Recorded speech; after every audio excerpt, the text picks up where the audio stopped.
සම්මා සම්බුදු සරණයි සදැහැති ඔබ සැමට. යකඩයක හටගත් මල හේතුවෙන් එම යකඩය විනාශයට පත්වන්නාසේ යමෙකු තුළ හටගන්නා කෙලෙස් මල නිසාවෙන් එම පුද්ගලයා විනාශයට පත්වේ. එනිසාවෙන් සිතෙහි ඇති කෙලෙස් මල දුරලා සසර ජය ගනු පිණිසම අද ඔබ මෙලෙසින් සම්බන්ධ වන මේ උතුම් වූ සද්ධර්ම දේශනාව සදැහැති පිනැති ඔබ සැමට මහෝපකාරී වේවායි ප්‍රාර්ථනා කරමින් බෞද්ධ රූපවාහිනිය ඔබ වෙත ගෙන එන මේ පැයට නියමිත සද්ධර්ම දේශනාව මෙලෙසින් ආරම්භ කරන්නටයි අප දැන් සූදානම් වන්නේ. සදහවතුනි යනුව මේ දේශනාව පවත්වන්නට අප සෑම දෙනා වෙත මෙත් සිතින් ධර්ම සභාවට වැඩම වදාලා මාළඹේ සුසිතපුර අශෝකාරාම වාසී කොළඹ අශෝක විද්‍යාලයේ ආචාර්ය ශාස්ත්‍රපති අවසරයි පූජනීය කැලණියේ ශාසන වංශ ගෞරවනීය ස්වාමීන්ද්‍රයන් වහන්සේ. අපි සියලු දෙනා ගෞරවනීය දේශකයන් වහන්සේව নমස්කාර පූරකව පිළිගනිමු. සාදු සාදු සාදු. ඒ වගේම මේ දේශනාව සඳහා Tamanගේ සදැහැති දායකත්වය ලබා දෙමින් කටයුතු කරනවා එංගලන්තයේ ලන්ඩන් නුවර වෙසෙන මේනකද අල්විස් මහතා සහ ජීවා විජේකෝන් මහත්මිය සමගින් තරංගාද අල්විස් නැගණිය සහ චනුල් සමාධි යන දරුවන් පිරිස. සමන්තා චක්ඛවාලේසු අත්‍රා ගච්ඡන්තු දේවතා සද්ධම්මං මුනි රාජස් සුනන්තෝ සග්ග මොක්ඛදං ධම්මස්සවන කාලෝ අයං බදන්තා ධම්මස්සවන කාලෝ අයං බදන්තා ධම්මස්සවන කාලෝ අයං බදන්තා.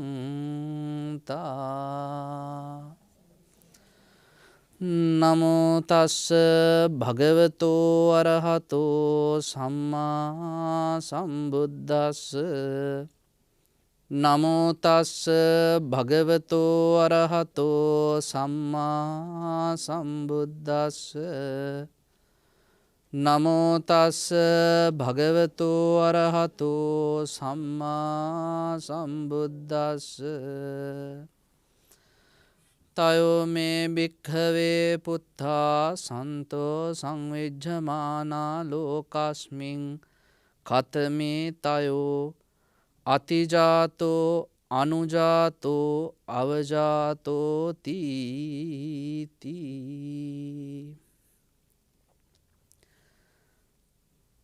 ශ්‍රද්ධා බුද්ධ සම්පන්න ධර්ම ශ්‍රවණාබිලාසී කාරුණික සත්පුරුෂ පින්වත්නි, මේ වෙලාවේ ඔබේ සූදානම ලෞතර ශාන්තිනායක අමාමෑණී භාග්‍යවත් බුදුරජාණන් වහන්සේ දේශනා කොට වදාළ උතුම් ශ්‍රී සද්ධර්මයෙන් බිඳක් ශ්‍රවණය කරන්නට.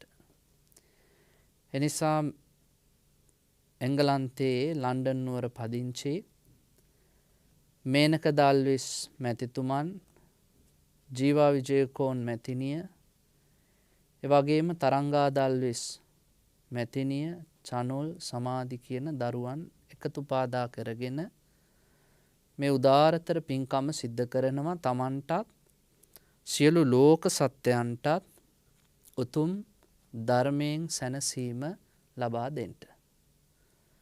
පින්වත්නි, බුදුරජාණන් වහන්සේ බුද්ධත්වයට පත් වෙලා මේ මුළු මහත් ලෝක ධාතුවම ආලෝකමත් කළා. ඔයත් අහලා තියෙනවා අපි බුදුරජාණන් වහන්සේ සමහර වෙලාවට උපමා කරනවා සූර්යයාට. බුදුහාඳුරු ඉරක් වගේ ආලෝකයේ දුන්නා මේ ලෝකේ හැමෝටම. බුදුහාමුදුරුව කියන සූර්යාගේ රශ්මි කදම්බය තමයි ධර්මය. දැන් බුදුහාමුදුරුව නැමැති සූර්යාගේ ධර්මය නැමැති රැස් වැටෙනකොට පෘථග්ජන නෙළුම් පොහොට්ටු පිපෙන්න පටන් ගන්නවා. එහෙම පිපෙන්න පටන් ගන්න නෙළුම් මල් හොඳටම පිපිලා අවසන් වෙද්දී අපි කියනවා රහත් ඵලයට පත් වෙනවා කියලා. ඒ නිසා ඔබත් සූදානම් වෙන්නේ ඔබේ ජීවිතයේ අඩුපාඩු, වැරදි, මගහැරිච්ච තැන්, අඩලුහුඩුකම් සම්පූර්ණ කරගෙන සුචරිතවත් ජීවිතයක් ගත කරන්න. එනිසායි මේ උදාාරතර පින්කම් සිද්ධ කරන්නේ. අපි බණ ටිකක් අහමු. දැන් බණ අහන වෙලාව.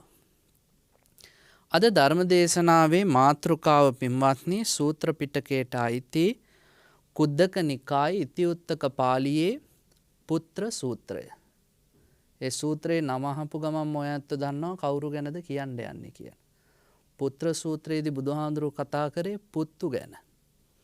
මේ ලෝකේ ඉන්නවලු පුත්තු වර්ග කීපයක්. අන්නේ පුත්තු ගැන දේශනා කර වදාළ සූත්‍රය තමයි පුත්‍ර සූත්‍රය. එනිසා හොඳට මේ බණ ටික අහන්න ඕනේ.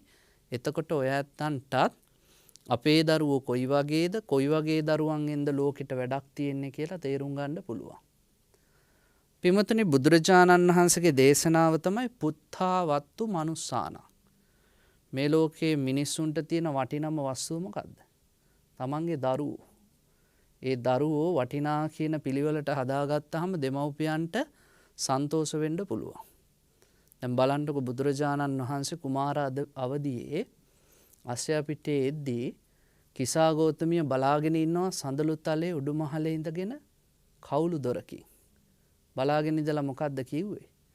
නිබ්බුතානූන සාමාතා නිබ්බුතානූන සෝපිතා නිබ්බුතානූන සානාරී යස්සායන් ඒදි සෝපති. මේ වගේ පුතෙක් ලබපු අම්මා කෙනෙක්, මේ වගේ පුතෙක් ලබපු තාත්තා කෙනෙක්, මේ වගේ ස්වාමියෙක් ලබන බිරිඳක් නිසැකයෙන්ම නිවෙනවා. ආයි ජීවිතේ සතුටින් ඉන්නවා. ඒගොල්ලෝ ජීවිතේ කිසිම පීඩාවකට පත් වෙන්නේ නෑ. බලන්නකො බුදුහාඳුරුවන්ගේ ගිහි කාලේ ගමන දැකලායි කිව්වේ. හැසිරීම දැකලායි කිව්වේ. හැඩරුව දැකලායි කිව්වේ. කතා කරන විදිහ බලලායි කිව්වේ. මෙහෙම පුතෙක් ලැබුණොත් නම් අම්මා තාත්තට පුදුම සැනසීමක්. මෙහෙම පුතෙක් ලැබුණොත් බිරිඳකට ස්වාමියා වශයෙන් ඒ බිරිඳ ලබන ලොකුම ජයග්‍රහණයක්. එනම් පුතෙක් කොයි වගේ විය යුතුද කියලා බුදුරජාණන් වහන්සේ පෙන්වුවා. අපි සාමාන්‍ය ජීවිතයේදී කියනවා උණහ පුළුවටත් උගේ පුතා පැටියෙක් කියලා. දැන් උණහ පුළුවා කියන සතා හරීම කැතයිනේ. උණහ පුළුවට උගේ පැටියා දරුවෙක් වගේ පේනවා මිස කොච්චර කැත වුණත් ඒ දරුවා තමන්ගේමයි කියලා තමයි උණහ පුළුවත් තේරුම් ගන්න. ඒ නිසා හැම දෙමව්පියන්ටම දරුවෝ වටිනවා තමයි බුදුරජාණන් වහන්සේ දේශනා කරා ඒ දරුවගේ වටිනාකම වැඩි වෙන ක්‍රමයක් තියෙනවාය කියලා. දැන් සංස්කෘත පඬිවරු පින්වත්නි අපිට පෙන්නලා දෙනවා හරි ලස්සන කතාවක්. තමන්ගේ පුතා මෝඩෙක් වගේ හැදුවා. ඒ මෝඩයාට පිදුම් ලැබෙන්නේ ගේ ඇතුළේදී විතරලු. ස ගෘහේ පූජ්‍යතේ මුර්ඛා. මුර්ඛා කිව්වේ මෝඩයාට. මෝඩයාට පිදුම් ලැබෙන්නේ ගෞරවය ලැබෙන්නේ ගෙදරදී විතරයි. දැන් කොච්චර මෝඩකම් කළත් අම්මා කියනවනේ මගේ රත්තරන් පුතා කියලා. නේද? මගේ සුදු පුතා කියන ඔළුව අත ගන්න ගේ ඇතුළේ විතරයි. ගෙයින් එළියට බැස්සාම ඉස්කෝලේදීත් බයිනවා, වැඩපොලේදීත් බයිනවා, පාරේදීත් මිනිස්සු බයිනවා. මේක අමුමමු මෝඩෙක් කියලා. ඒ නිසා පුතා වැරදි විදියට හැදුවොත් ගේ ඇතුළට විතරලු පුතාගේ වටිනාකම. ඊළඟට කිව්වා ස්වගාමේ පූජ්‍යතේ ප්‍රභු. ගමේ නායකයාට පිදුම් ලබන්න වෙන්නේ ගම ඇතුළේ විතරයි. කයි ගමෙන් පිටතදී ආචාර කරන්නේ නැහැ කවුරු. ස්වදේශේ පූජ්‍යතේ රාජා. රජතුමා පිදුම් ලබන්නේ තමන්ගේ රටේදී විතරයි. හැබැයි විද්වාන් සර්වත්‍ර පූජ්‍යතේ. හොඳට ඉගැන්නුවොත් දරුවන්ට ගුණදහම් ටික කියලා දුන්නොත් කුසලයේ අකුසලයේ පෙන්නුවොත් අන්න ඒ උගතා බුද්ධිමතා ශ්‍රේෂ්ඨයා ලෝකේ කොහේ හිටියත් පිදුම් ලබනවා කියලා කිව්වා. ඒ නිසායි බුදුරජාණන් වහන්සේත් මේ පුත්‍ර සූත්‍රයේදී පෙන්නුවේ අපේ දරුවෝ අපි සකස් කරගත යුත්තේ කොහොමද කියලා. අන්න බුදුරජාණන් වහන්සේ පින්වත්නි දේශනා කරනවා මෙන්න මෙහෙම. තයෝ මේ භික්ඛවේ පුත්තා සන්තෝ සංවිජ්ජමානෝ ලෝකස්මින් කතමේ තයෝ. මහණෙනි මේ ලෝකේ ඉන්නවා පුත්තු ಜಾති තුනක්. දැන් අපි හිතනවානේ හැම දරුවෝම එකයි කියලා. එහෙමත් කියනවා නේද? ළමයි සියල්ලෝම එකයි කියලා. හැබැයි බුදුහාඳුරෝ කියනවා නෑ නෑ පුත්තු ಜಾති තුනක් ඉන්නවා ලෝකේ. කවුද පුත්තු ಜಾති තුන? පළවෙනි පුතා බුදුරජාණන් වහන්සේ කියන අතිජාතෝ. අතිජාත පුත්‍රයා. දෙවනි පුත්‍රයා බුදුරජාණන් වහන්සේ දේශනා කරනවා අනුජාතෝ. අනුජාත පුත්‍රයා. තුන්වෙනි පුත්‍රයා බුදුහාඳුරෝ දේශනා කරනවා අවජාතෝ. අවජාත පුත්‍රයා. මේකෙන් අපි නම් සමාජයේ වැඩිපුරම කතා කරන්නේ ඔය තුන්වෙනි පුත්තු ගැන. මොකද සමාජයේ වැඩිපුරම කතාවට පාදක වෙන්නේ තුන්වෙනි පුත්‍රයා. හැබැයි ඔබට මේ සූත්‍රය කියලා දුන්නාම පින්වත්නි තේරෙයි අපි හිතනවාට වැඩිය ගැඹුරු අර්ථයකින් තමයි බුදුරජාණන් වහන්සේ මේ පුත්තු තුන්දෙනාම විග්‍රහ කළේ කියලා. මං ඔබට මේ දහම් කරුණු ටික ඉස්සලා කියලා දීලා ඉන්නවා. ඔන්න බුදුරජාණන් වහන්සේ දේශනා කරනවා කතංච භික්කවේ පුත්තෝ අතිජාතෝ හෝති. මහණෙනි අතිජාත පුත්‍රයා කියන්නේ කාටද? අතිජාත පුත්‍රයා කියලා කියන්නේ ඉද භික්කවේ පුත්තස්ස මාතා පිතරෝ හොಂತಿ න බුද්ධං සරණං ගතා න ධම්මං සරණං ගතා න සංඝං සරණං ගතා. මහණෙනි මේ ලෝකේ අම්මා තාත්තා දෙන්නෙක් ඉන්නවා. දැන් මේ ලෝකේ කවුරු හරි ජෝඩුවක් කසාද බැඳලා බොහොම සමගියෙන් ඉන්නවා. හැබැයි මේ දෙමව්පියෝ න බුද්ධං සරණං ගතා බුදුන් සරණ ගිහිල්ලත් නැහැ. න ධම්මං සරණං ගතා දහම් සරණ ගිහිල්ලත් නැහැ. න සංඝං සරණං ගතා සංඝුන් සරණ ගිහිල්ලත් නැහැ. කොටින්ම කිව්වොත් මිත්‍යා දෘෂ්ටික යුවලක්. මිත්‍යා දෘෂ්ටික යුවලක් ජීවත් වෙනවා. ඒගොල්ලන්ට තෙරුවන ගැන අවබෝධයක් නැහැ. එතකොට තෙරුවන ගැන අවබෝධයක් නැත්තම් මේ ශාස්ත්‍රූ ශාසනයේ සීලයට ලැබෙන්නෙත් නැහැ. බුදුරජාණන් වහන්සේ දේශනා කරනවා පානාතිපාතා අප්පටි විරතා. සතුන් මැරීමෙන් වැළකීලා නැහැ. අදින්නාදානා අප්පටි විරතා. ඒගොල්ලෝ හොරකම් කරන එකෙන් වැළකීලා නැහැ. කාමේසු මිච්ඡාචාරා අප්පටි විරතා. කාමේ වර්ධවා නොහැසිරීමෙන් වැළකීලා නැහැ. කාමේ වර්ධවා හැසිරෙනවා. ඒගොල්ලන්ගේ ජීවිතවල වැරදි කරනවා. මුසාවාදා අප්පටි විරතා. බොරු කියන එක නවත්තලා නැහැ. ඊළඟට කියනවා මහණෙනි සුරාමේරය මජ්ජපමා දට්ටානා අප්පටි විරතා. මත්පැන් බොන එකෙන් වැළකීලා නැහැ. දුස්සීලා පාප ධම්මා පුත්තෝචනේ සංහෝති. දැන් ඒගොල්ලෝ ජීවත් වෙන්නේ දුස්සීලව. දුස්සීලව ජීවත් වෙන අයට පුතෙක් හම්බ වෙනවා. ඔන්න දැන් අම්මා තාත්තගේ ලක්ෂණ ටික කිව්වනේ. තෙරුවන් සරණ ගිහිල්ලත් නෑ මිත්‍යා දෘෂ්ටිකයි. ඒ වගේම සත්තු මරලා හොරකම් කරලා කාමයේ වරදව හැසිරලා තමයි ජීවත් වෙන්නේ. අන්න එහෙම අයට පුතෙක් ඉපදෙනවා. එහෙම අයට පුතෙක් ඉපදිලා ඒ පුතා කොහොමද බුද්ධං සරණං ගතෝ බුදුන් සරණ යනවා. ධම්මං සරණං ගතෝ දහම් සරණ යනවා. සංඝං සරණං ගතෝ සංඝුන් සරණ යනවා. ඊළඟට බුදුහාඳුරෝ කියනවා ශ්‍රද්ධා මාර්ගයට ඇවිල්ලා නිකන් ඉන්නේ නැහැ. සිල් ගුණදම් පුරන්න පටන් ගන්නවා. කොහොමද සිල් ගුණදම් පුරන්නේ? පානාතිපාතා පටිවිරතු සත්තු මරන්නේ නැහැ. අදින්නාදානා පටිවිරතු මේ හොරකම් නොකිරීම සමාදන් වෙනවා. කාමේසු මිච්ඡාචාරා පටිවිරතු කාමයේ වරදවා හැසිරීමෙන් වැළකිනවා. මුසාවාදා පටිවිරතෝ බොරු කියන එක නවත්තනවා. සුරාමේරය මජ්ජපමාදානා පටිවිරතෝ මත්පැන් පානය කරන එකෙන් වළකිනවා. එහෙම වැළකීලා සීලවා පුද්ගලයා සිල්වතෙක් බවට පත් වෙනවා. කල්යාණ ධම්මෝ කල්යාණ මිත්‍ර වෙච්ච මේ ධර්මය සරණ යනවා. අන්න එහෙම කෙනාට ඒවං කෝ භික්ඛවේ පුත්තෝ අතිජාතෝ හෝති. මහණෙනි එයා තමයි අතිජාත පුත්‍රයා. දැන් ඔබට තේරුම් ගන්න පුළුවන් අම්මා තාත්තා තෙරුවන් සරණ ගිහිල්ලත් නැහැ. සත්තු වගේ ජීවත් වෙන්නේ පස්පව් කර කර ඉන්නවා. ඒ වගේ පව්කාර දෙමව්පියෝ ගාව පුතෙක් ඉපදිලා තෙරුවන් සරණ ගිහිල්ලා සැදැහැති වෙලා සිල් රකින්නවා නම් බුදුහාඳුරු කියන අතිජාත පුත්‍රයා අම්මා තාත්තව ඉක්මවා ගියා. අන්නේ ඉක්මවා ගිය පුතාට ලෝකේ කියනවා අතිජාත පුත්‍රයා. අපේ භාෂාවෙන් කිව්වොත් කොහොමද? නැහැදිච්ච දෙමව්පියන්ගේ හැදිච්ච ළමයි. ඔන්න ඕක තමයි දෙන්න පුළුවන් හරීම උදාහරණය. නැහැදිච්ච දෙමව්පියන්ගේ හැදිච්ච ළමයි. ඒගොල්ලන්ට කියනවා අතිජාතයෝ කියලා. ලෝකේ හිටියද එහෙම දරුවෝ? කොච්චර හිටියද? මම එක උදාහරණයක් කියන්නම්. සාරිපුත්ත මහරහතන් වහන්සේ නැහැදිච්ච දෙමව්පියන්ගේ හැදිච්ච දරුවෙක්. ඇයි නැහැදිච්ච දෙමව්පියෝ කියන්නේ? සාරි බැමිණිය මිත්‍යා දෘෂ්ටිකයිනේ. මහා බ්‍රහ්මයා ලෝකෙම ඇව්වා කියලා හිතාගෙන හිටියා. හැබැයි එතුමියගේ දරුවෝ ඔක්කොම බුදුන් සරණ ගියා. දරුවෝ 7 දෙනෙක් හිටියා. කොල්ලෝ 3 දෙනයි, කෙල්ලෝ 3 දෙනයි, කොල්ලෝ 4 දෙනයි. කවුද දුවලා 3 දෙනා? චාලා, උපචාලා, සීසු උපචාලා. 3 දෙනාම මහණ වුණා. පුත්තු 4 දෙනෙක් හිටියා. උපතිස්ස, උපසේන, රේවත සහ චුන්ද. එතකොට මෙන්න මේ කියපු අයගෙන් උපසේන කුමාරයා ගිහිල්ලා පැවිදි වුණා බුදුරජාණන් වහන්සේ ළඟ. උපතිස්ස පැවිදි වෙලා පස්සේ කාලෙකදී සැරියුත් යන නමින් ප්‍රසිද්ධ වුණා. ඊළඟට පින්වත්නි 3 වෙනි පුතා චුන්ද එයත් පැවිදි වුණා. 4 වෙනියට ඉතුරුනේ රේවත කුමාරයා. රේවත කුමාරයාට කොහෙවත් යන්න බෑ. අම්මා කිව්වා දැන් 6 දෙනෙක් මහණ වුණානේ. නුඹත් මේ ගෙදරට වෙලා හිටියොත් බුදුහාඳුරු නුඹවත් මහාන කරන නිසා මම මගුලක් කොහෙන් හරි කතා කරනවා වයස එළඹුන් නැති වුණාට කමන්නේ ඉක්මනට විවාහ වෙමු කියලා මගුලක් කතා කරා. හැබැයි විවාහ මංගලෝත්සවයේ දවසේ මොකද වුනේ?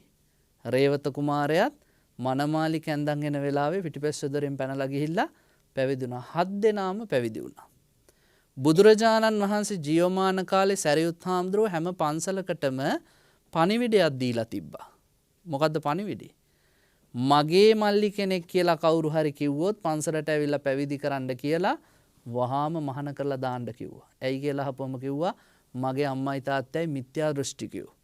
ඒ නිසා මගේ සහෝදරයන්ට අම්මට තාත්තට දෙගොල්ලන්ට මින්නේ මම විතරයි. අම්මා තාත්තගෙන් ඒගොල්ලන්ට වැඩක් නැහැ. අම්මා තාත්තා ඒගොල්ලන්ට සංසාර දුකෙන් මිදෙන මගක් පෙන්වන්නේ නැහැ. අපේ අම්මලා දෙවියන් වහන්සේ ලෝකෙ මැව්වා කියලා හිතාගෙන ජීවත් වෙන අය. ඒ නිසා එහෙම හිටියොත් මගේ සහෝදරයොත් සදාකාලික අඳුරේ. ඒ නිසා මාර්ගය පෙන්වුවා හරි මාර්ගය. ඔන්න බුදුරජාණන් වහන්සේ කියනවා අර විදිහේ පස්පව් කරන දසකුසල් කරන සීලයක් නැති ශ්‍රද්ධාවක් නැති දෙමව්පියන්ට ශ්‍රද්ධාවන්ත පුතෙක් පහළ වෙනවා නම් පින්දහම අඳුරන පුතෙක් පහළ වෙනවා නම් කුසලයේ අකුසලයේ වෙන් කරගන්න පුළුවන් පුතෙක් පහළ වෙනවා නම් ඒ පුතාට බුදුහාඳුරු කිව්වා කවුරු කියලාද? අතිජාත පුත්‍රයය කියලා. ඊළඟට බුදුරජාණන් වහන්සේ දේශනා කරනවා කතංච භික්කවේ පුත්තෝ අනුජාතෝ හෝති. මහණෙනි මේ ලෝකේ අනුජාත පුත්‍රයා කියලා කියන්නේ කාටද? දෙවනි පුතා. ඔන්න එයා ගැන කියද්දි බුදුරජාණන් වහන්සේ විස්තර කරනවා ඉද භික්කවේ පුත්තස්ස මාතා පිතරෝ හොಂತಿ. මහණෙනි මේ ලෝකේ එක පුතෙක්ට අම්මා තාත්තා මුණ ගැහෙනවා. කොහොම අම්මා තාත්තා කෙනෙක්ද? බුද්ධං සරණං ගතා ධම්මං සරණං ගතා සංඝං සරණං ගතා. බුදුන් සරණ ගිය, දහම් සරණ ගිය, සංඝුන් සරණ ගිය දෙමව්පියෝ දෙන්නේ හම්බ වෙනවා. පානාතිපාතා පටිවිරතා. ඒ අම්මා තාත්තා සත්තු මරන්නේ නැහැ. අදින්නාදානා පටිවිරතා. අම්මා තාත්තා හොරකම් කරන අය නෙමෙයි. කාමේසු මිච්ඡාචාරා පටිවිරතා කාමයන්ගෙන් ඈත් වෙච්ච අය. ඊළඟට මුසාවාදා පටිවිරතා බොරු කියන්නේ නැති අම්මා තාත්තා. සුරාමේරේ මජ්ජපමා දට්ඨානා පටිවිරතා ඒ අම්මා තාත්තා මත්පැන් පානය කරන්නේත් නැහැ. සීලවන්තෝ කල්යාණ ධම්මා. අම්මා තාත්තා හරීම සිල්වත්. මේ උතුම් ධර්මය ගැන දන්නවා කල්යාණ මිත්‍ර වශයෙන් මේ ධර්මය ආශ්‍රය කරනවා. ඔන්න හොඳ ගුණවත් අම්මා තාත්තා කෙනෙක්ට පුතෙක් හම්බ වෙනවා. අන්නේ පුතා පින්වත්නි බුදුරජාණන් වහන්සේ දේශනා කරනවා බුද්ධං සරණං ගතා ධම්මං සරණං ගතා සංඝං සරණං ගතා. අම්මා තාත්තා වගේම පුතත් බුදුන් සරණ යනවා. අම්මා තාත්තා වගේම පුතත් දහම් සරණ යනවා. අම්මා තාත්තා වගේම පුතත් සංඝුන් සරණ යනවා. තෙරුවන් සමාදන් වුණාට පස්සේ ඒ පුතා පන්සිල් ටික ආරක්ෂා කරනවා. හොරකමින් වළකිනවා, සත්තු මැරීමෙන් වළකිනවා, කාමයේ වරදවා හැසිරීමෙන් වළකිනවා, බොරු කියන එකෙන් වළකිනවා, මත්පැන් බොන එකෙන් වළකිනවා. බුදුරජාණන් වහන්සේ දේශනා කරනවා අන්න ඒ සීලවා කල්යාණ ධම්මා.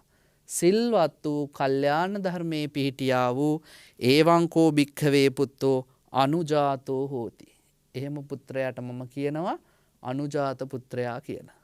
අම්මා තාත්තා හැදිච්ච අය නම් දරුවොත් හැදිච්ච අය. එහෙනම් හැදිච්ච දෙමව්පියන්ගේ හැදිච්ච ළමයි තමයි දෙවනි කොට්ටාසය. එහෙමයි බුද්ධ ශාසනයේ හිටියා නේද? අදත් ඉන්නවනේ ඕන තරම් හොඳ වැදගත් දෙමව්පියන්ගේ වැදගත් දරුවෝ ඉන්නවා. අපි සමහර වෙලාවට ළමයි දිහා දැක්කහම ඉස්කෝලවල එහෙම හිතනවා හරි වැදගත් දෙමව්පියෝ ඇති කියලා. නේද? ඇයි ඒ? දරුවෝ දැක්කහම කියන්න පුළුවන් දෙමව්පියෝ මොනතරම් වැදගත්ද කියලා. බුදුරජාණන් වහන්සේගේ කාලේ හිටියා ඔයත් දන්න ප්‍රධාන සිටුතුමේ. අනේ පිටු සිටුතුමා. බුදුසසුනේ අග්‍රදායකයා. එතුමා බොහොම සිල්වත්නේ. සදැහැතියෙන් තෙරුවන් සරණ ගිය කෙනෙක්. එතුමා සදැහැතියෙන් තෙරුවන් සරණ ගියාට එතුමට හිටියා පුතෙක් කාල කියලා. මේ පුතාට පන්සල පෙන්වන්න බෑ. බණ අහන එක හරීම අප්‍රිය වැඩක්. මේ පුතා පන්සල පැත්තකවත් ගියේ නෑ. දවසක් අනේපිටු සිටුතුමා කතා කරලා කිව්වා කාල පොයට සිල් ගන්න ගියොත් පන්සලේ මං කහවණු 500ක් දෙනවා. කාල කල්පනා කළා මේක හරි ෂෝක් වැඩක් නේ. පන්සලට ගිහිල්ලා නිකන් ඉඳලා එන්නනේ තියෙන්නේ. හා තාත්තේ මං යන්නම් කිව්වා. ගිහිල්ලා පන්සලට ගිහිල්ලා ඉඳගත්තා. හැබැයි ඉඳගත්තේ ධර්මශාලාවේ නෙමෙයි එළියේ කොහෙද ඉඳගත්තා. ඉඳගෙන ඉවර වෙලා දවස රැයලි වෙනකන් හිටියා. පහුවෙන්ද උදේ සිල් පවර්ණය කරලා ආවා. අනේපිටු සිටුතුමා කිව්වා පුතේ දැන් ඉතින් මහන්සිනේ කෑම ටිකක් කාලේ මොන කෑමද කහවණු 500 දෙන්න කිව්වා. එහෙනම් මේ සීලවන්තකමකට නෙමෙයි ගිහින් තියෙන්නේ. කහවණු ටික ගන්න. ඔන්න කහවණු ටික දුන්නා. දීලා අනේපිඩු සිටුතුමාගේ දුක තවත් තිබ්බට වැඩියෙන් වැඩි වුණා. ඇයි වැඩි වුණේ? පන්සලට යවලවත් හදාගන්න බැරි වුණා කියලා. තව මාසයකට පස්සේ ඊළඟ පොය දවසේදී අනේපිඩු සිටුතුමා කිව්වා කාල මම මේ පාර 500ක් නෙමෙයි කහවණු 1000ක් දෙනවා. දෙගුණ කරලා. මේ පාරත් ගිහිල්ලා සිල් ගන්න ඕනේ. හා කමන්නේ ඕක සුළු දෙයක්නේ. මං සිල් ගන්නම් කිව්වා. හැබැයි අනේපිඩු සිටුතුමා දැම්ම කොන්දේසියක්. මොකද්ද කොන්දේසිය? හැබැයි මේ පාර ගිහිල්ලා නිකන් වගේ ඉඳලා එන්න බෑ. බුදුහාමුදුරුවෝ කියන මොකක් හරි එක බණපදයක් මතක තියාගෙන එන්න ඕනේ. එතකොට තමයි කහවණු 1000ක් දෙන්නේ. ඔන්න බලන්න නුවණැති දෙමව්පියන්ගේ ස්වභාවය. තමන්ගේ දරුවව හොඳ මගට යන්න මොනවා හරි උපක්‍රමයක් යොදලා හරි ජීවිතේ උත්සාහ කරන දෙමව්පියෝ. දැන් හොඳයි කියලා කාලා පිටත් වුණා. එදා ගිහිල්ලා එළියේ ඉඳ ගන්න බෑ. ඇයි ඉඳ ගන්න බැරි? මොකක් හරි බණපදයක් දැන් අහගන්න එපා. ආව ධර්මශාලාවට ඇවිල්ලා කොනකින් ඉඳගත්තා. බුදුරජාණන් වහන්සේ පින්වත්නි බණ කියන්න කලින් බලනවානේ කවුද මෙතන ඉන්නේ කියලා. උන්වහන්සේට පේනවා කාලා ඇවිල්ලා තියෙන්නේ කහවණු 1000ක් අරගෙන යන්න මොකක් හරි බණපදයක් අල්ලගන්න මිසක් ධර්මයේ තේරුම් ගන්න නෙමෙයි. බුදුහාමුදුරුවෝ අර තමන්ගේ ධර්මාසනයේ ඉඳගෙන අදිෂ්ඨානයක් කළා. මොකද්ද බුද්ධ අදිෂ්ඨානේ? කාලට හොඳට බණ වැටහෙන්න. හැබැයි එකක්වත් තේරුම් ගන්න මේ මතක තියාගන්න හැකියාව ලැබෙන්න එපා කියලා බුදුහාමුදුරුවෝ අදිෂ්ඨානයක් කරා. දැන් කාල කල්පනා කරන හොඳට තේරෙනවා. එකක්වත් මතක හිටින්නේ නැහැ. පළවෙනි එක මතක හිටලා ඊළඟ එකට යද්දි පළවෙනි එක අමතක වෙනවා. ඕමොහොම කල්පනා කරද්දී කාලට බණ ටික හොඳට තේරෙනවා. හැබැයි එකක්වත් මතක තියාගන්න බෑ. දැන් බණ අහන්න පුරුදු වුණා කාලේ එළියෙද්දි මොකද උනේ? කාල උතුම් සෝතාපට්ටි ඵලයට පත් වුණා. සෝවාන් වෙච්ච මිනිස්සෙක් බවට පත් වුණා. සිල් පවාරණය කළා. පන්සලෙන් එළියට බැස්සා. බහිද්දි බුදුරජාණන් වහන්සේ පිණ්ඩපාත යන්න එනවා. කාල බුදුරජාණන් වහන්සේට කිව්වා ස්වාමීනි දෙන්න ඔබ වහන්සේගේ පාත්‍රය. ඇයි ඒ කාල දන්නවා බුදුහාඳුර ඉස්සෙල්ලම පිණ්ඩපාත යන්නේ වෙන කොහෙටවත් නෙමෙයි අපේ ගෙදරට අනේපිඩු සිටුතුමාගේ ගෙදෙට්ට. එනිසා ස්වාමීනි දෙන්න මට පාත්‍රය කියලා බුදුහාඳුරන්ගේ පාත්‍රෙත් අරගෙන බුදුහාඳුර පිටිපස්සෙන් එනවා. අනේපිඩු සිටුතුමා ඈතදිම දකිනවා පුතණ්ඩිය එනවා බුදුහාඳුරන්ගේ පස්සේ පාත්‍රෙත් උස්සා. සිටුතුමා හිතනවා අද නම් එන්නේ කේන්තියේ. දැන් සිල් ගත්ත මදිවට බුදුහාඳුරන්ට ආවතේව කරන්නත් උනානේ. දැන් එන්නේ කේන්තියෙන්. ඒ නිසා එදත් ආපු ගමන් කන්නේත් නැතුව සල්ලි ඉල්ලුවේ. දැනුත් ආපු ගමන් සල්ලි ඉල්ලයි කියලා කහවණු පොදියත් ලෑස්ති කරන් හිටියා. කාල කල්පනා කළා අනේ බුදුහාඳුරු ඉස්සරහා තාත්තා සල්ලි දික් කරොත් මට මහ ලැජ්ජාවකටපත් වෙන්නයි වෙන්නේ. භාග්‍යවතුන් වහන්සේ හිතයි මං සල්ලි වලට සිල් ගත්තයි කියලා. ඒ නිසා තාත්තා සල්ලි ටික නම් දික් කරන්න එපා බුදුහාඳුරන්ගේ ඉස්සරහා කියලා හිතෙද්දී ගේ ළඟටම ආපු ගමන් අනේපිඩු සිටුතුමා බුදුහාඳුරන්ගේ පාත්‍රය අතට අරගෙන කාල මම පොරොන්දු වෙච්ච කහවණු 1000 කියලා දුන්නා. දැන් කාල ලැජ්ජාවෙන් බිම බලාගත්තා. ඒ පාර ඇහුවා ඇයි කියලා. නෑ තාත්තේ මට අද එපා කිව්වා. ඇයි උඹට එපා කියන්නේ? එදා මේ කහවණු ටික දෙනකන් ඉවසිල්ලක් නැහැ. කෑම ටිකවත් කෑවේ නැහනේ. ඒ නිසා ඇයි අද එපා කියන්නේ? බුදුරජාණන් වහන්සේ වෙලාවේදී කියනවා රජතුමනි අද කාලට ඊට වැඩිය වටිනා දෙයක් හම්බ වෙලා. පතව්‍යායක රජ්‍යේන සග්ගස්ස ගමනේනවා. සබ්බලෝකාදි පච්චේන සෝතාපට්ටි පලං වරං මේ ලෝකේ තියෙනවා එක්සේසත් කරලා චක්‍රවර්ති රජ කෙනෙක් වෙන්න පුළුවන් තැන. එතන වටිනවා තමයි. හැබැයි ඊට වැඩිය වටින දෙයක් කාලට හම්බුණා. මේ දිව්‍ය ලෝක හයෙන් ඉහළින්ම තියෙන වඩාත්ම සැපදායී දිව්‍ය ලෝකේ අධිපති වෙන එක හොඳයි. හැබැයි ඊටත් වැඩිය වටින දෙයක් අද කාලට හම්බ වෙලා. බුදුහාඳුර මේ නොකිය කියන්නේ මොකද්ද? සක්විති රජකමටත් වැඩිය සියලු රටවල් අල්ලගෙන අධිරාජ්‍යයක් වෙනවටත් වැඩිය දිව්‍ය තල වලින් හොඳම එකේ අධිපතිය වෙනවටත් වැඩිය සෝතාපට්ටි ඵලය වටිනවා කියන එක. අන්න ඒක කාලාද අවබෝධ කරගෙන ඉන්නවා. ඒ නිසා ඔය කහවණු වලින් කාලට ඇති වටිනාකම නැහැ කියලා කිව්වා. බලන්න පින්වත්නි මේ වචනය කොච්චර වටිනවද කියලා. දැන් ඔබ සමහර වෙලාවට හිතනවා දිව්‍ය ලෝකවල ගියොත් හරි ෂෝක් කියලා. හැබැයි දිව්‍ය ලෝකවල යන මිනිස්සු දිව්‍ය සප සම්පත් වලින් චුත වුණාට පස්සේ ආයි වැටෙන්න බැරිද අපායකට? ආයි වැටෙන්න බැරිද නරකාදියකට? දැන් ඔයත් අහලා තියෙනවා සමහර වෙලාවට දිව්‍ය තලවල හිටපු අය ඒ පින චුත වුණාට පස්සේ නරක තැන්වල උප්පත්තිය ලැබුවාය කියලා. එතකොට මේ අසඤ්ඤ තලයේ හිටපු බ්‍රහ්මපෝතිකාව එතනින් චුත වෙලා ඇවිල්ලා ගමේ ගෙදරක වල්ලීරියක් වෙලා ඉපදුනා කියලා අපි බණ පොතේ අහලා තියෙනවා. හිතන්නකෝ. අසඤ්ඤ තලයේ ජීවත් වුනේ. හැබැයි පින ඉවර වෙච්ච ගමන් ආයි වැටෙන නිසා බුදුරජාණන් වහන්සේ දේශනා කරනවා ඊට වැඩිය සෝතාපට්ටි ඵලය උතුම් කියලා. දැන් තාත්තත් තෙරුවන් සරණ ගිය කෙනෙක්, පුතත් තෙරුවන් සරණ ගිය කෙනෙක්. තාත්තත් සෝතාපට්ටි ඵලයට පත් වෙච්ච කෙනෙක්, පුතත් සෝතාපට්ටි ඵලයට පත් වෙච්ච කෙනෙක්. බුදුහාඳුරෝ කියන අන්න එහෙම දරුවෝ ඉන්නවා නම් ඒගොල්ලන්ට කියන නම තමයි අනුජාතෝ. අනුජාත පුත්‍රයා. අපේ ඉන්නවනේ සමාජෙ හිම තාත්තා හොඳ රැකියාවක් කරගෙන සමාජේ කාටවත් කරදරයක් නැතුව පන්සිල් පද පහ රැකගෙන ජීවත් වෙනවා. පුතත් එහෙමයි. එතකොට මිනිස්සු කියනවා නේද තාත්තලා පුතාලා ඔක්කොම එක වගේ කියලා. අන්න වටිනාකම්.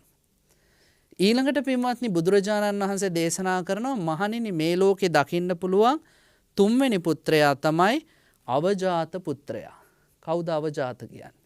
සාමාන්‍ය ජීවිතේ නම් අපි මගතොටේදී අවජාත කියලා අහන්නේ තාත්තා කෙනෙක් නැති අය. තාත්තා නැත්තම් උපැන්න සාතිකේ තාත්තගේ නම නැත්තම් අවජාතයි කියලා මිනිසුන්ට අපි අපහාස කරන්න පාවිච්චි කරනවා. හැබැයි බුදුහාඳුර දේශනා කරන එහෙම අය නෙමෙයි අවජාත කියන්නේ. අවජාත කියන්නේ තාත්තලා හිටියත් ඒ තාත්තගෙන් ප්‍රයෝජනයක් ගත්තේ නැති අය. කොහොමද? ඔන්න බුදුරජාණන් වහන්සේ කියනවා කතංච භික්කවේ පුත්තෝ අවජාතෝ හෝති. මහණෙනි කොහොමද පුතෙක් අවජාතකයෙක් වෙන්නේ? ඉද භික්කවේ පුත්තස්ස මාතා පිතරෝ හොಂತಿ. යම් කිසි පුතෙක්ට අම්මා තාත්තා හම්බ වෙනවා. කොහොම අම්මෙත් තාත්තෙක්ද? බුද්ධං සරණං ගතා, ධම්මං සරණං ගතා, සංඝං සරණං ගතා. හොඳට බුදුන් සරණ ගිය, දහම් සරණ ගිය, සංඝුන් සරණ ගිය පින්වන්ත අම්මෙක් තාත්තෙක් හම්බ වෙනවා. ඒ අම්මයි තාත්තයි පානාති පාතා පටිවිරතා. අම්මා තාත්තා සත්තු මරන්නේ එහෙම නැහැ. අදින්නා දානා පටිවිරතා. හොරකම් කරන අය නෙමෙයි. කාමේසු මිච්ඡාචාරා පටිවිරතා, වැරදි කාමසේවණයෙන් වෙන් වෙච්ච අය. මුසාවාදා පටිවිරතා, බොරු කියන්නේ නැති අය. සුරාමේරේ මජ්ජපමා දට්ඨානා පටිවිරතා, ඒගොල්ලෝ මත්පැන් පානය කරන්නේ නැති අය. අන්න එහෙම දෙමව්පියෝ සීලවන්තෝ කල්යාණ ධම්මා. සිල්වත් වෙලා මේ උතුම් කල්යාණ ධර්මය ආශ්‍රය කරගෙන ජීවත් වෙනවා.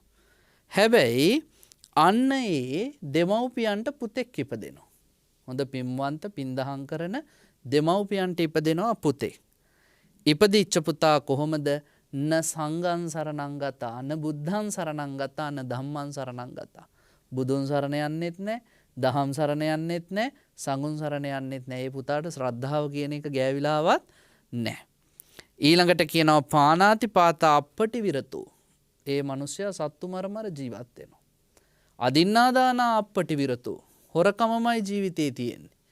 කාමේසු මිච්ඡාචාරා අප්පටි විරතෝ. වැරදි කාමසේවනයමයි කරන්නේ. මුසාවාදා අප්පටි විරතෝ. බොරුමයි කියන්නේ. සුරාමේරය මජ්ජපමා දට්ඨානා අප්පටි විරතෝ. මත්පැන් පානය කරන එකමයි වැඩේ. එතකොට බුදුරජාණන් වහන්සේ දේශනා කරන එහෙම පුතෙක් දුස්සීලෝ පාප ධම්මා. දුස්සීලයෙක් පව්කාරයෙක්. පව් කියන ධර්මතාවයට මුල් තැන දීපු කෙනෙක්. මහණෙනි අර වගේ පින්වන්ත අම්මා තාත්තා කෙනෙක් ලැබුණාම, ශ්‍රද්ධාවන්ත සිල්වත් අම්මා තාත්තා කෙනෙක් ලැබුණාම ඒ දරුවා හැදෙන්නේ නැත්තම්, දරුවා යන්නේ වැරදි පාරේ නම්, සිල්වත් නැත්තම්, ගුණවත් නැත්තම්, පස්පව් රකින්නේ නැත්තම්, ඒවං කෝ භික්ඛවේ පුත්තෝ අවජාතෝ හෝති. මහණෙනි එහෙම පුතාට මං කියනවා අවජාතකයෙක් කියලා. බලන්නකො එතකොට අවජාත කියන එකේ තේරුම. ගුණවත් අම්මා තාත්තලාගේ ගුණ නැති දරුවෝ. එහෙම නැත්තම් නැහැදිච්ච දරුවෝ. හැදිච්ච දෙමව්පියන්ගේ නැහැදිච්ච දරුවන්ට අපි කියනවා අවජාතක දරුවෝ කියලා. බුදුරජාණන් වහන්සේ දේශනා කරන මෙන්න දරුවෝ වර්ග 3. දැන් අද සමාජයේ දිහා හැරලා බලන්න. එහෙම බලපුවාම අවජාත දරුවෝ ඕනෑ තරම් ඉන්නවා. අවජාත දරුවෝ නිසා සමාජයේ ගැටුම් පින්වත්නි මහ විශාල ප්‍රමාණයක් ඇති වෙලක් තියෙනවා. අම්මා තාත්තගේ ගුණය දන්නේ නැහැ. අම්මා තාත්තා සමහර වෙලාවට පොඩි කාලේ ඉඳලා දරුවව ධර්ම මාර්ගයට යොමු කරලා නැහැ. දැන් අද ඕන තරම් ඉන්නවා. අම්මා තාත්තා හරි සිල්වත්, හරි ධාර්මිකයි. ජීවිතේ පව් පින ගැන අවබෝධයක් තියෙනවා. නමුත් දරුවා කරන්නේ මොනවද කියලා අම්මා තාත්තට අවබෝධයකුත් නැහැ. එහෙම වුණාම බුදුරජාණන් වහන්සේ කියනවා මේ තුන්වෙනි වර්ගයට අයත් පුතෙක් බවට පත් වෙනවා. බුද්ධ කාලෙන් දෙන්න පුළුවන් හොඳම නිදර්ශනය කවුද? අජාසත්ත මහරජතුමා. බලන්නකො බිම්බිසාර රජුරුව ගැන හිතලා තාත්තා බොහොම ධාර්මික කෙනෙක්. එතුමා සෝතාපට්ටි ඵලයට පත්වෙච්ච රජතුමෙක්. පුතා ඇවිල්ලා කියනවා මට රජකම ඕනේ. තාත්තා ඒ වෙලාවේදී කියනවා පුතේ තාම සුදුසු නෑ නුඹ. තව පුරවා ගන්න ඕනේ ಗುಣධර්ම ගොඩක් තියෙනවා. ඒ ටික පුරුදු වෙනකම් මං ඉන්නම්. ඔබ රජකමට සුදුසු ගුණාංග වර්ධනය කරගන්න. හැබැයි ඉවසන්න බෑනේ. දේවදත්ත හාමුදුරුවෝ නොමග ඇරලානේ. ඒ නිසා තාත්තව මහා පුදුම වදයක් දීලා පින්වත්නි මරණයටපත් කරනවා. තාත්තගේ කකුල් පළලා ලුණු දාලා ගිනි අඟුරු ගොඩට ඇවිද්දවලා මහා වේදනාවක් දීලා මෙන්න මේ කියපු අජාසත්ත රජුරු තමන්ගේ තාත්තව මරලා දානවා. දැන් එතකොට බලන්නකො තාත්තගේ ගුණය සෝතාපට්ටි ඵලයටපත් වෙච්ච කෙනෙක්. ඒ ගුණවත් රජුරුවන්ගේ ගුණ නැති කෙනෙක් දරුවෙක් තමයි අජාසත්ත රජුරු. මේ අජාසත්ත පස්සේ තමන්ගේ වැරද්ද ගැන පසුතැවෙනවානේ. පසුතැවිලා ඉවර වෙලා බුදුරජාණන් වහන්සේගේ ශාසනයේ මහා විශාල පින්කම් කරනවා. බුදුහාඳුරු පිරිනමන පෑවට පස්සේ මාස 3කට පස්සේ පළවෙනි ධර්ම සංගායනාව සිද්ධ කරනවා. මේ ඔබ අද බණ අහන්නේ සූත්‍ර පිටකය මේ විනය පිටකය අපිට ඉතුරු උනේත් ඒ කරපු ව්‍යායාමයේ නිසා ආනන්ද හාමුදුරුවොත් එකතු කරගෙන මහා කස්සප හාමුදුරන්ගේ මූලිකත්වයේ පළවෙනි සංගායනාව තිබ්බේ අජාසත්ත රජුරු. හාමුදුරුවෝ 500කට දානේ දීලා මාස 7ක් තිස්සේ මේ සංගායනාව කරා. හැබැයි එතුමා අර කරපු දේ පව වෙනස් කරන්න හැකියාවක් නැහැ. එතුමා අවජාත පුත්‍රයෙක් බවට පත් වුණා. දවසක් බුදුරජාණන් වහන්සේ පින්වත්නි බණ කී දිද්දී අජාසත්ත රජුරුවෝ එතනින් යන ගමන් එනවා බණ අහන්න. බුදුහාඳුරෝ බණ කියන තැන ඇවිල්ලා ඉඳගෙන ඉඳලා බුදුරජාණන් වහන්සේගේ බණ අහගෙනත් ඉඳලා අවසන් වෙනකන් ඉන්න බෑ. එතුමට රාජකාරි බහුල නිසා බුදුරජාණන් වහන්සේ ළඟට ඇවිල්ලා වැඳලා කියනවා ස්වාමීනි මම යන්නයි යන්නේ. මට වැඩ අධිකයි මම යනවා. ඒ නිසා අවසරයි කියලා වැඳලා පිටත් වෙනවා. අජාසත්ත රජුරුවෝ ජේතවනාරාමෙන් එළියට බහිනවත් එක්කම බුදුරජාණන් වහන්සේ කියනවා අර භික්ෂුන් වහන්සේලාට මහණෙනි මේ මෝඩයා තමන්වම විනාශ කරගත්ත කෙනෙක්. තමන්ගේ ධාර්මික වූ ධර්මරාජ වූ පියාව මැරුවේ නැත්තම් ඔය ඉඳගෙන හිටපු ආසනයේම සෝතාපට්ටි ඵලයට පත් වෙලයි අද ඔය අජාසත්ත නැගිටින්නේ. හැබැයි ඒ අජාසත්තට ඒ වාසනාව නැති වෙලා ගියා. ගුණය නැති වුණා. සිල්වත්කම නැති වුණා. ශ්‍රද්ධාව නැති වුණා. අන්න එහෙම මිනිස්සුන්ට බුදුරජාණන් වහන්සේ දේශනා කළා අවජාත පුත්‍රයෝ කියලා. ඉතින් මේ පුත්ත සූත්‍රයෙන් පින්වත්නි බුදුරජාණන් වහන්සේ ඔය පුත්තු තුන්දෙනා ගැන දේශනා කරලා නැවතත් කියනවා අතිජාතං අනුජාතං පුත්ත මිච්ඡanti පණ්ඩිතා. අවජාතං න ඉච්ඡanti යෝ හෝති කුල ගන්ධනෝ. මහණෙනි මේ ලෝකේ මිනිස්සු කැමති අතිජාත පුත්‍රයටයි අනුජාත පුත්‍රයටයි. දැන් ඔබෙන් මං ඇහුවොත් ඕවෙන් කාටද කැමති කියලා ඔබ කැමති ඔබට වැඩිය හොඳ තැනකට යන පුත්තුන්ට හෝ ඔබ වගේම සමාජයට හිතකර පුත්තුන්ට. කවුරුත් කැමතිද අවජාත පුතෙක් හදන්න? ඔබට වැඩිය ගුණධර්ම නැති කෙනෙක් හදන්න කවුරුත් කැමති නෑ. නිසා බුදුරජාණන් වහන්සේ දේශනා කරනවා යම් පුත්‍රයෙක් කුලය වනසනවද දෙමව්පියෝ කැමති නෑ එහෙම පුත්‍රයෙක් හදන්න. කොහොමද අපිට පුළුවන් හොඳ පුතෙක් වෙන්න?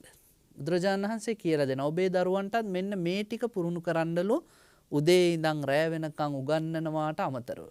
මොනවද?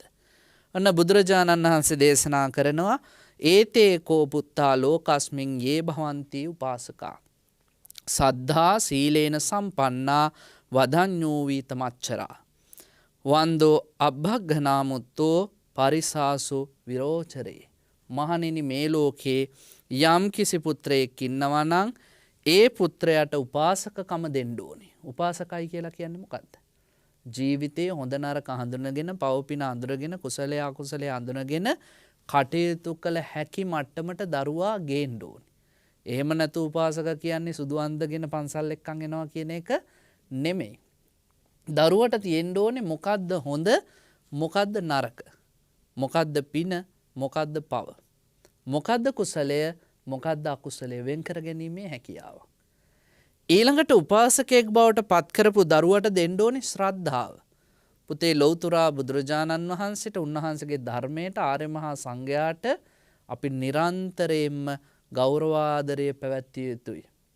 මේ තෙරුවන කෙරෙහි පැහැදිය යුතුමයි. ලෝකයේ යම් කිසි ශ්‍රේෂ්ඨයෙක් අවබෝධ කරගත යුතු සියල්ල අවබෝධ කරාද ඒ තථාගත බුදුරජාණන් වහන්සේ විතරයි. මේ ලෝකයේ දුකින් මිදීමේ මාර්ගය සහ දුක නැති කිරීමේ ක්‍රමය අපිට පෙන්වා නම් පෙන්වුවේ බුදුරජාණන් වහන්සේ විතරයි. ඒ දුක නැති කරපු ශ්‍රාවකයෝ පිරිසක් ඔප්පු කරලම පෙන්වා නම් පෙන්වුවේ බුදුරජාණන් වහන්සේ විතරයි. ක්‍රියාවෙන් ඔප්පු කරපු අයට සංඝයා කියලා කියනවා.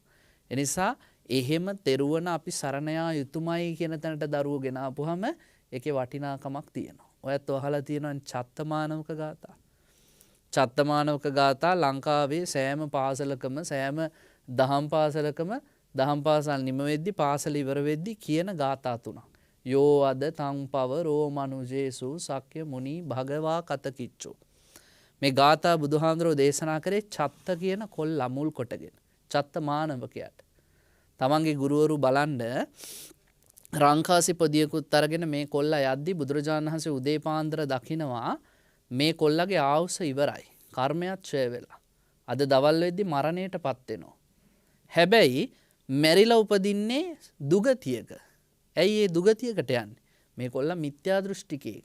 බොරුව තමයි ඇත්ත කියලා විශ්වාස කරන්නේ. පින්වතුනි මිත්‍යා දෘෂ්ටිය කියන එක හරි භයානකයි. දැන් ඔය ඇත්ත දකින්න ඇති එක එක ආගමික කණ්ඩායම් ඇවිල්ලා ආගමික කල්ලි ඇවිල්ලා මිනිස්සුන්ගේ ආගම් වෙනස් කරන්න උපදෙස් දෙනවා. ලංකාවේ ප්‍රසිද්ධ මිනිස්සු මිත්‍යා දෘෂ්ටියට අහු වෙනවා. මේ මිත්‍යා දෘෂ්ටිය තරම් භයානක දෙයක් ලෝකේ මොනවත් කොහෙවත් නැහැ. හොඳට තේරුම් ගන්න. කවදාවත් මිත්‍යා දෘෂ්ටියකට නම් අහු වෙන්න එපා. ඊට වැඩිය හොඳයි වෛරස් වලට අහු වෙලා මැරිලා යන එක. එතකොට කොහේ හරි ඔබ කරගත්ත දෙයකින් සුගතියකට යන්න පුළුවන් පින තියෙනවා නම්. හැබැයි මිත්‍යා දෘෂ්ටියකට අහු වුණොත් කවදාවත් මේ සංසාරේ සුගතියක් ලැබෙන්නේ නැහැ. මිත්‍යා දෘෂ්ටිය ඒ තරම්ම භයානකයි. චත්ත කියන කොල්ලා මැරිලා යන්න හිටියේ අපායේ. එයා මෙච්චර කල් ඇත්ත කියලා හිතන් හිටියේ බොරුවක්. බුදුහාඳුරෝ දැක්කා සිත පැහැදෙව්වොත් තෙරුවන් සරණ යවුවොත් මේ කොල්ලව යවන්න පුළුවන් සුගතිය කියලා. උන්වහන්සේ උදේ පාන්දර ඇවිල්ලා පාරායිනේ හිටියා. චත්ත පාන්දර කළුවරේ එනවා රංකාසි පොදියත් අරගෙන දැක්ක පාරායිනේ ඉන්නවා හරි ලස්සන තරුණ ශ්‍රමණේ. ළඟට ඇවිල්ලා ඇහුවා ඔබ වහන්සේ හරි ලස්සනයි කවුද කියලා. බුදුහාඳුරෝ කිව්වා චත්ත මම සම්මා සම්බුදුරජාණන් වහන්සේ. කවුද බුදුහාඳුරෝ කියන්නේ? මන් දන්නේ නැහැ. බුදුහාඳුරෝ කිව්වා චත්ත මේ ලෝකේ රහසින්වත් පවු නොකරන කෙනා. සියලු ලෝකවාසීන්ගේ පූජාවන්ට සුදුසු කෙනා. සියලු කෙලෙස් දුරු කරපු කෙනා. මේ ලෝකේ යම් විශයක් තියනවාද ඒ සියල්ල අවබෝධ කරපු කෙනා. මේ ලෝකේ කරන්න ඕන සියල්ල කරපු කෙනා. ඒ වගේම තමයි එහෙන් රූප දැකලා ඒ රූප වලට ඇලෙන්නේ නැතුව, ගැටෙන්නේ නැතුව, මුලා වෙන්නේ නැතුව ඉන්න පෙන්නපු කෙනා. කනෙන් ශබ්ද අහලා ඒ ශබ්දයට ඇලෙන්නේ නැතුව, ගැටෙන්නේ නැතුව, මුලා වෙන්නේ නැතුව ඉන්න පෙන්නපු කෙනා. දීර්ඝ විස්තරයක් කරනවා. දීර්ඝ විස්තරයක් කරාට පස්සේ චත්තට හිතේ පැහැදීමක් ඇති වුනහම බුදුරජාණන් වහන්සේ කියනවා චත්ත කැමතිනම් බුදුන් සරණ යන්න. චත්ත කියනවා බුද්ධං සරණං ගච්ඡාමි. හදවතට එකඟව. ඊළඟට බුදුහාඳුරහන පුතේ දන්නවද ධර්මය? නෑ බුදුහාඳුරනේ මන් දන්නේ නෑ. පුතේ ධර්මය කියලා කියන්නේ මං අවබෝධ කරගත්ත දේ මිනිස්සුන්ට සංසාරයෙන් එතර වෙන්න දුක නැති කරන්න. මෙලෝ ජීවිත ලස්සන කරගන්න මන් දේශනා කරපු නවලෝකෝත්තර දහම් කොටස්. පුතා කැමතිනම් ධර්මයත් සරණ යන්න ධම්මං සරණං ගච්ඡාමි. ඊළඟට ඇහුවා චත්ත පුතේ දන්නවද සංඝයා? නෑ බුදුහාඳුරනේ මන් දන්නේ නෑ. පුතේ සංඝයා කියලා කියන්නේ මේ මාර්ගයේ ගියොත් ප්‍රතිඵල ස්ථිරයි කියලා පෙන්වන්න මං හදපු මගේ දරුවෝ ටික. කැමතිනම් ඒ සංඝයාත් සරණ යන්න. සංඝං සරණං ගච්ඡාමි කියලා සරණ ගියා. කොල්ලා කිව්වා බුදුහාඳුරනේ මට දැන් ගොඩාක් දුර යන්න තියෙනවා. එළියත් වැටිගෙන එනවා. එනිසා මං ආයි එන්නම් ඔබ වහන්සේ හම්බ වෙන්න. මට දැන් යන්න අවසරයි කියද්දී බුදුහාඳුරෝ කිව්වා හොඳයි පුතේ එහෙනම් යන්න මං ගාථා තුනක් උගන්වන්නම් කිය යන්න කිව්වා. ඔන්න උගන්වපු ගාථා තුන. යෝ අද තං පව රෝමනුජේසු සක්්‍ය මුනි භගවා කතකිච්චෝ. පාර ගතෝ බලවිරිය සමංගේ තන් සුගතං සර නත්තුම පෙමි. බලන්නකො මේවයි තේරුම්. දැන් බුද්ධ ආගමේ තියෙන අනික් ගාථාවලට වැඩිය මේ ගාථාවල තාලේ වෙනස්. මේවයි තියෙන ගමන් තාලයක්. කොල්ල අඩිය තියෙන තාලෙට අනුව තමයි බුදුහාමුදුරුවෝ මේ ගාථා තුන කියලා දුන්නේ. මේ ලෝකේ කතා කරන්න පුළුවන් දෙපා ඇති මිනිස්සු අතර යම් කිසිවෙක් ජ්‍යෙෂ්ඨයා වුණා නම් වෙන කවුරුත් නෙමෙයි ඒ ශක්‍ය මුනි භගවා. ශාක්‍ය මුනීන්ද්‍ර භාග්‍යවතුන් වහන්සේ.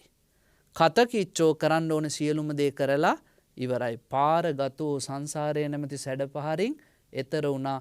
බලවිරිය සමන්ගේ උන්වහන්සේගේ කාය බල ඥාන බල සමානයි. තන්සුගතං සරණත්තමුපේමි. අපි හැමදාම සරණ පිණිස යන්නේ උන්වහන්සේ ළඟටයි. ඔන්න පළවෙනි ගාථාව. දෙවැනි ගාථාවෙන් ධර්මය ගැන කිව්වා. තුන්වැනි ගාථාවෙන් සංඝයා ගැන කිව්වා. කොල්ලා මේ ගාථා තුන කී යද්දි කැලේ මැද්දේ අර හොරු කණ්ඩායමක් ඊතලයකින් විද්දා ඔලුවට. මොකටද විද්දේ? අර අතේ තිබ්බ රංකාසි ටික ගන්න කොල්ලා මැරිලා වැටුණා. මැරිලා වැටුණාට පස්සේ ගෙදරින් ඇවිල්ලා මිනිහා අරන් ගියා. දැන් ගෙදර මිනිස්සු දන්නේ නැහැනේ සිද්ධිය. හැබැයි මේ මැරිච්ච කොල්ලා මැරිලා ගිහිල්ලා කොහෙද ඉපදුනේ? තව්තිසා දිව්‍ය ලෝකේ දිව්‍ය පුත්‍රයෙක් වෙලා චත්ත දිව්‍ය පුත්‍රයා කියන නමින්. මිනිහගේ මැද්දේ තියාගෙන අම්මා තාත්තා අඬද්දි අපේ පුතා මලා කියලා චත්ත දිව්‍ය පුත්‍රයා ඇවිල්ලා ආකාශින් නම් බලාගෙන ඉන්නවා. තමන්ගේ මිනිහ දිහා. හැබැයි කාටවත් පේන්නේ නැහැ. බුදුරජාණන් වහන්සේ මේ මලගෙදරට වැඩම කරලා අදිෂ්ඨාන කළා අද මේ මලගෙදර ඉන්න හැමෝටම චත්ත දිව්‍ය පුත්‍රයා පෙනේවා කියලා. දැන් අහසේ දිව්‍ය පුත්‍රයෙක් ඉන්නවා.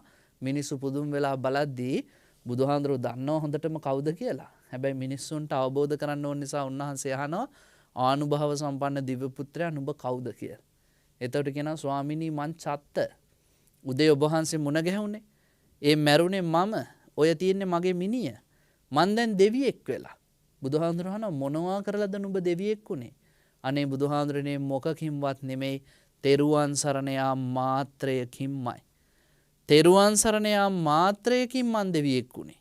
එතකොට ඔබ හිතන්නකෝ තෙරුවන් සරණ යාමෙන්ම පමණක් එච්චර දෙයක් අපේ ජීවිතවලට ලැබෙනවා නම් තෙරුවන් සරණ යාම කොච්චර වටිනවද? බලන්න බුදුහාමුදුරෝ දේශනා කළේ අපිට ඒකේචි බුද්ධං සරණං ගතාසේ නතේ ගමිස්සන්ති අපාය. ඔයත් මහා සමය සූත්‍රයේ කියවලා බලන්න.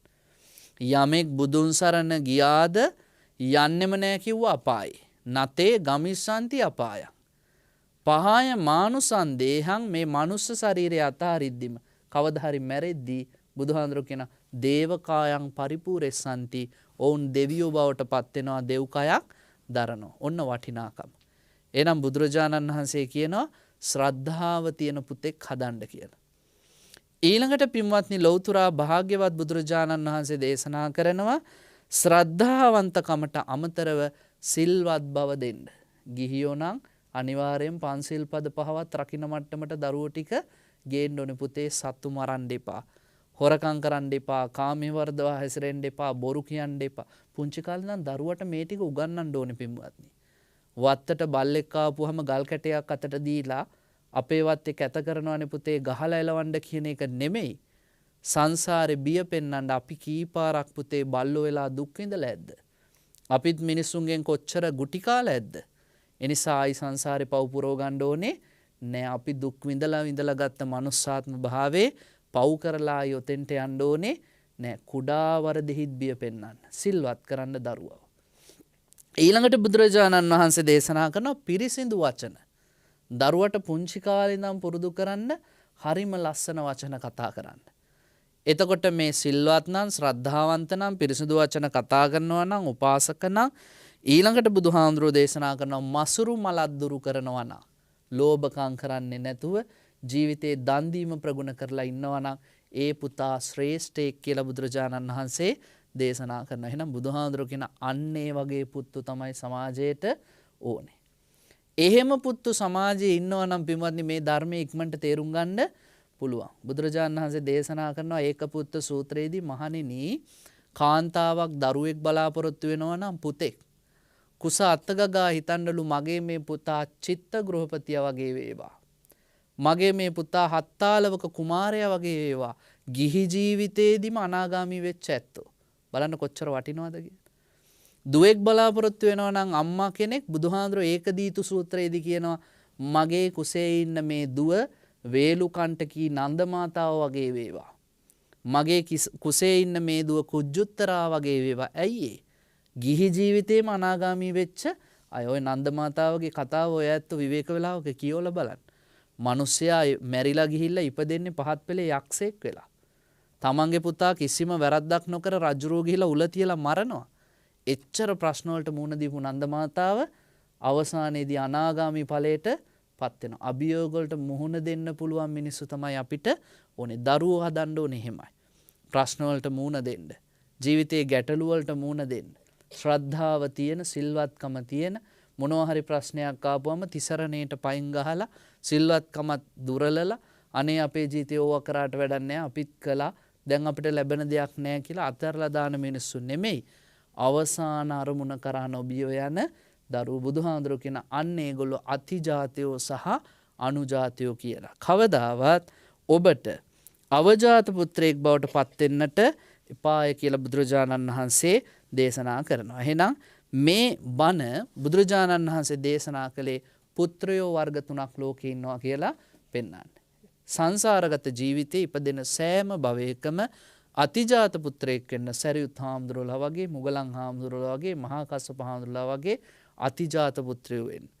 එහෙම නැත්නම් අනේ පිටුසිටුමාගේ පුතා කාල එයත් සෝතාපට්ටි උපාසකෙක් තාත්තා වගේමයි. එහෙම අනුජාත පුත්‍රයෙක් බවට පත් වෙන්න ඔබටත් මේ අහපු බණෙන් රැස් වූ පිනම උපනිශ්‍රය වේවා කියලා සාදු කියලා ප්‍රාර්ථනා කරන්න. පින්වතුනි, අද මේ උතුම් සද්ධර්ම දේශනාව සඳහා දායකත්වයේ සම්පූර්ණ කළේ එංගලන්තයේ ලන්ඩන් නුවර පදිංචි පින්වත් මේනක දාල්විස් මැතිතුමන්, ජීවා විජේකෝන් යුවල, එවැගේම තරංගා දාල්විස් සහෝදරිය, චනුල් පුතණුවන් සමාධි දියණිය ප්‍රධාන කොටගෙන ඒ පවුලට සහ සම්බන්ධ සියලු දෙනාම විසින් මේ ධර්ම දේශනාමය පින්කමේ දායකත්වය සම්පූර්ණ කිරීමෙන් බලාපොරොත්තු වෙනවා. මිය පරලොව ගියා වූ ශර්ලි දාල්විස් පියාණන් ඇතුළු කොටගෙන වර්ග පරම්පරාගතව පවුල නමින් මිය පරලොව ගිය සියලු ඥාතීන්ට පින් අනුමෝදන් කරන්න.